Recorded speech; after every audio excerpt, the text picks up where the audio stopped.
Hello friends and lovers, my name's Haelian and I am here to help you kill time. This video will serve as a guide on the Chronos fight and how to beat him. There was a lot to cover about this fight, so we're going to focus mostly on Chronos himself, but I will have one build suggestion at the end that worked best for me. Don't be afraid to ask questions if something isn't totally clear, but in the meantime, let's get started.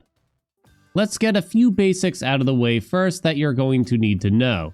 Chronos is actually immune to the Arcana effect that slows down time when channeling, so it cannot help you here. Because of this, he may also cheat out additional moves when your Death Defiance is triggering as well, creating some bad situations. I won't tell you what happens, but there's also a little secret that can occur if you try to pause the game during the fight, in case you're not already aware.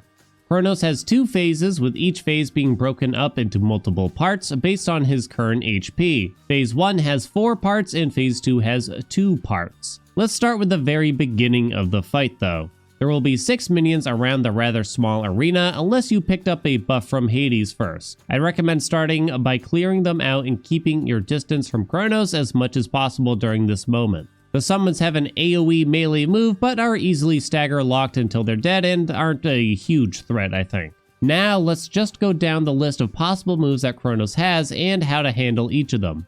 First is the Orb Summon, which will make a bunch of balls twirl around Chronos quite simply. You can actually hug him during the summon and even afterward too, but it will be hard to dodge further attacks while these orbs are out.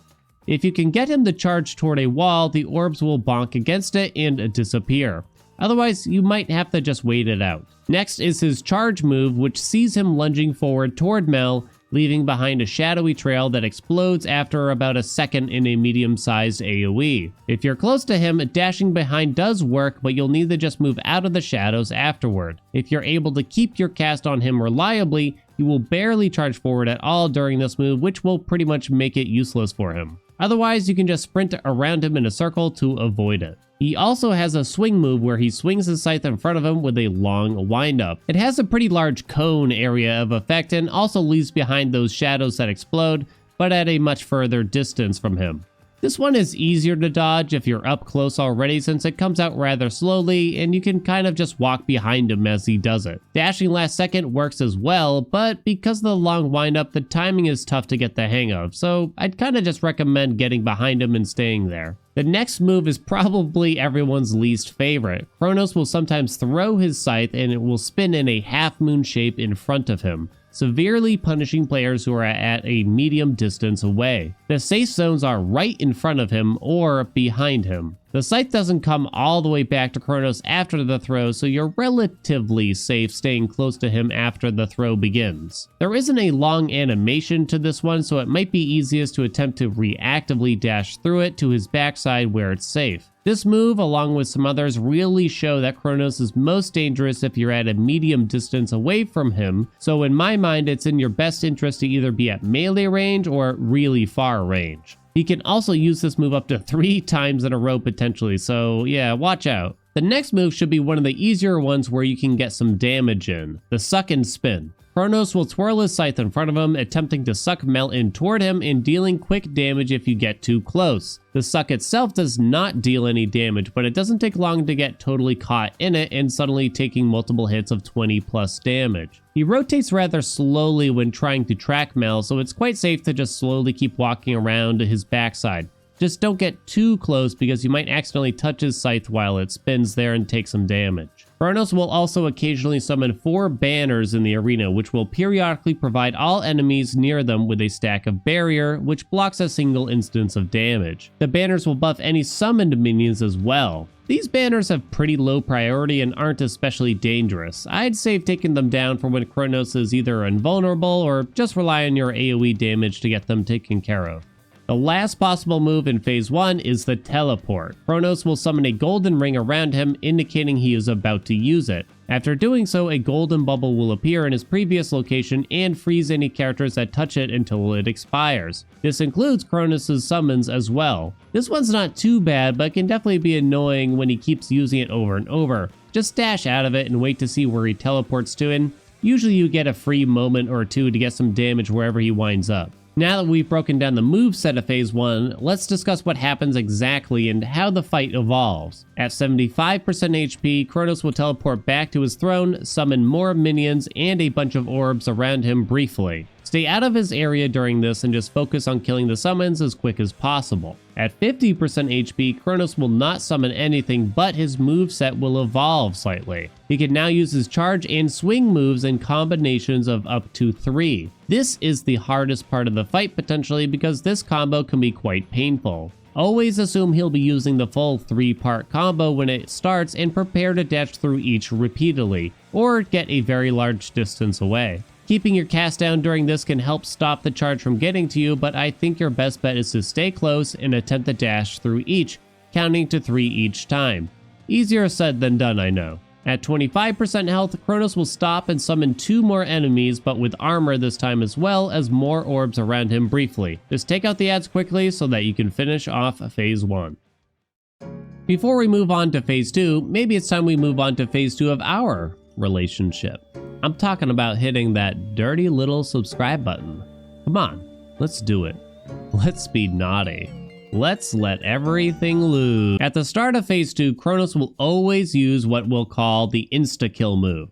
The screen will go mostly black, highlighting just one time on the clock arena in gold that you must stand on, otherwise you will take 999 damage. This damage can still be blocked or mitigated by some effects, such as parry from the aspect of Artemis. Chronos will continue to use this move regularly throughout Phase 2 as well. While waiting for the move to finish, do be careful. Oftentimes I've started winding up a move too early and accidentally stepped off the circle because of it.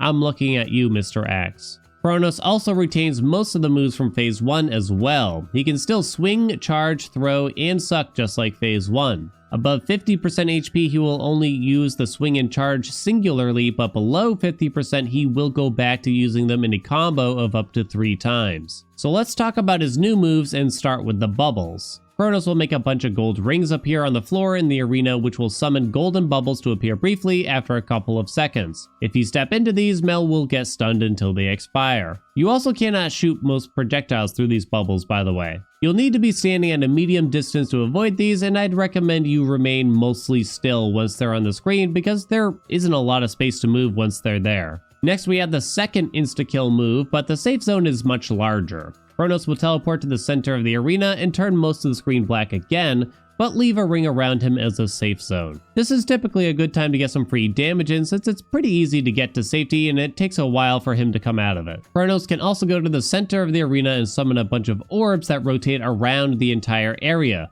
Once again, you can safely hug him while he is summoning these as well as afterward, but the orbs closest to him will linger for longer than the rest, so just be careful for his next move.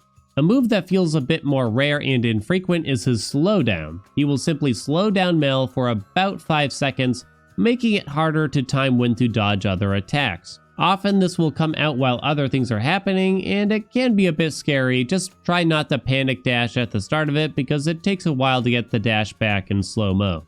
Occasionally, Chronos will summon a ring from outside the arena to slowly draw into the center, which requires you to dash over it in order to avoid the damage. It's pretty lenient to dash over it, but the hard part is managing the ring as well as everything else all at once typically, so just make sure you save your dash for that moment. The last 2 moves are kind of the worst in my eyes, the clock hands. Sometimes Chronos will summon a clock hand or 2 onto the floor, which if you step on will deal a big chunk of damage. The larger hand will deal 40 contact damage, whereas the smaller hand will deal about 20. They always move clockwise and have a sound effect to help you out, but they are just a huge pain. Sometimes Chronos will also just summon a bunch of stationary hands onto the ground as well. The only solution to this is just to quickly adjust your positioning as they're coming out and stand still while they're there. You just gotta wait for them to disappear and you should be good.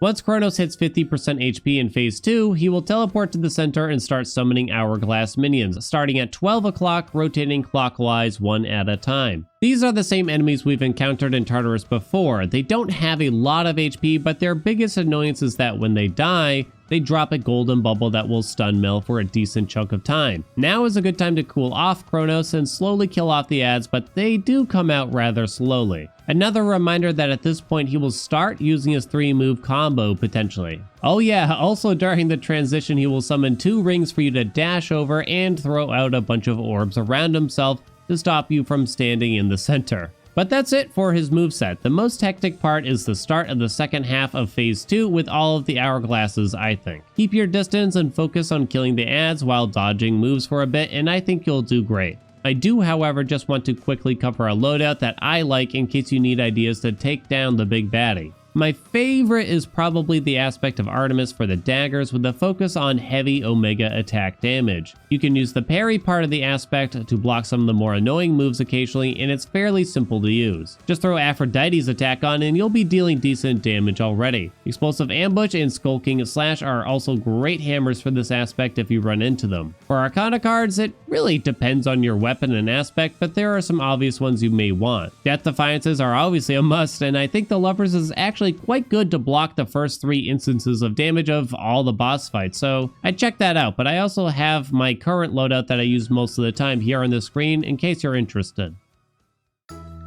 And that's it for my guide. I hope this can help you in some way. I know the pain of having to grind your way through 4 biomes just to see a boss once, so it's difficult to get a grasp on the fight quickly. If you liked the video, please consider subscribing since I'll have a lot more Hades 2 content in the future. Anyway, thank you so much for watching, and I hope to see you in the next one.